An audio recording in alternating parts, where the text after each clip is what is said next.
гаранция има ли, че всяка една уредба става за даден автомобил? Това е тема, която може да се дискутира, защото често се пита аз каква уредба да монтирам, аз каква уредба да сложа, аз какви инжектори да сложа. Сега ще ви обясня нашата практика при монтаж на S500. Този инжектор е най-безпроблемния, като успява да захрани колата с гориво и колата върви почти като на бензин. Казвам почти, защото винаги на газ една идея по-слаба. Този автомобил дойде при нас с оплаквания, липса на мощност и гасене на някои цилиндри. Безразборни, не един и същи.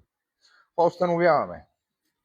Монтиране неправилно, некачествено, пробити се където са удобни и вижте инжекторите.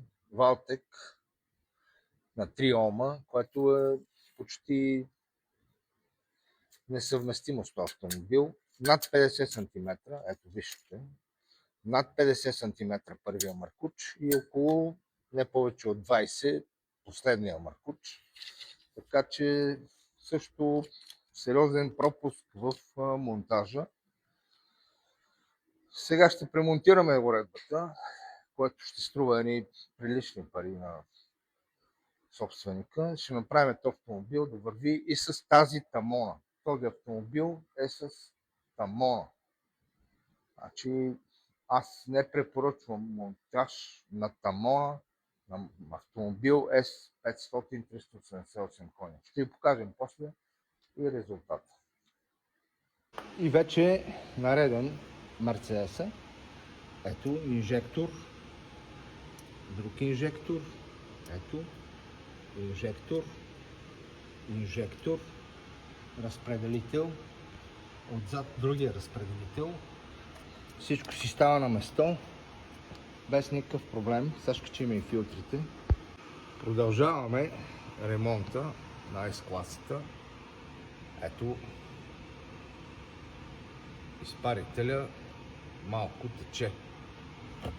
Може би ще съм много благодарен на Димитър Гилров от Стара Загора, който освен че теоретични знания ми дава и практични умения да не слагам такива скоби.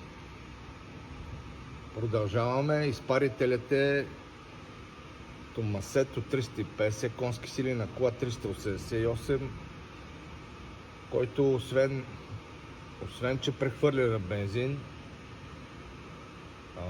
даже и изтива.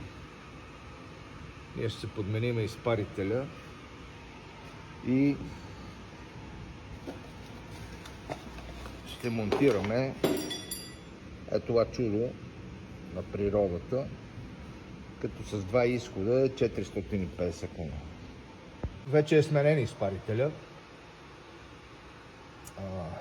След смяната на изпарителя трябваше да отрегулираме налягането. Виждате с какви скоби са вече маркучите. Ето.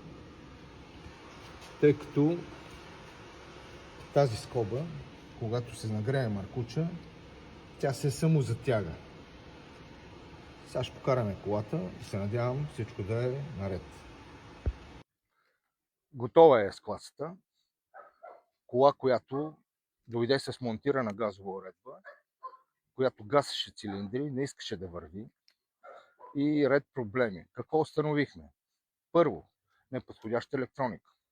Второ, всички кабели бяха навързани без да са запоявани. Трето, неподходящи инжектори. Четвърто, неподходящ изпарител. Освен това, нямаше филтри за изпарената газ.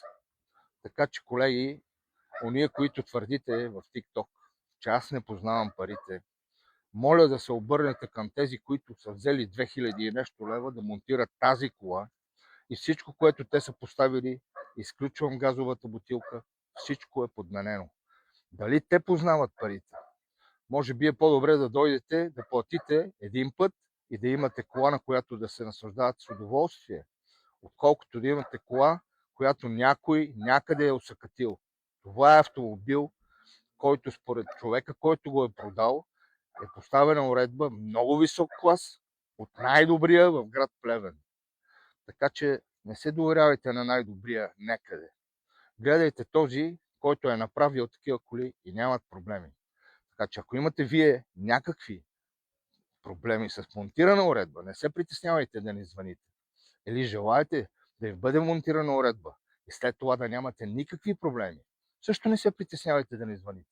Уверявам ви, че цените, които ви обявяваме, съответстват на качеството на монтираната газова уредба. Благодаря ви.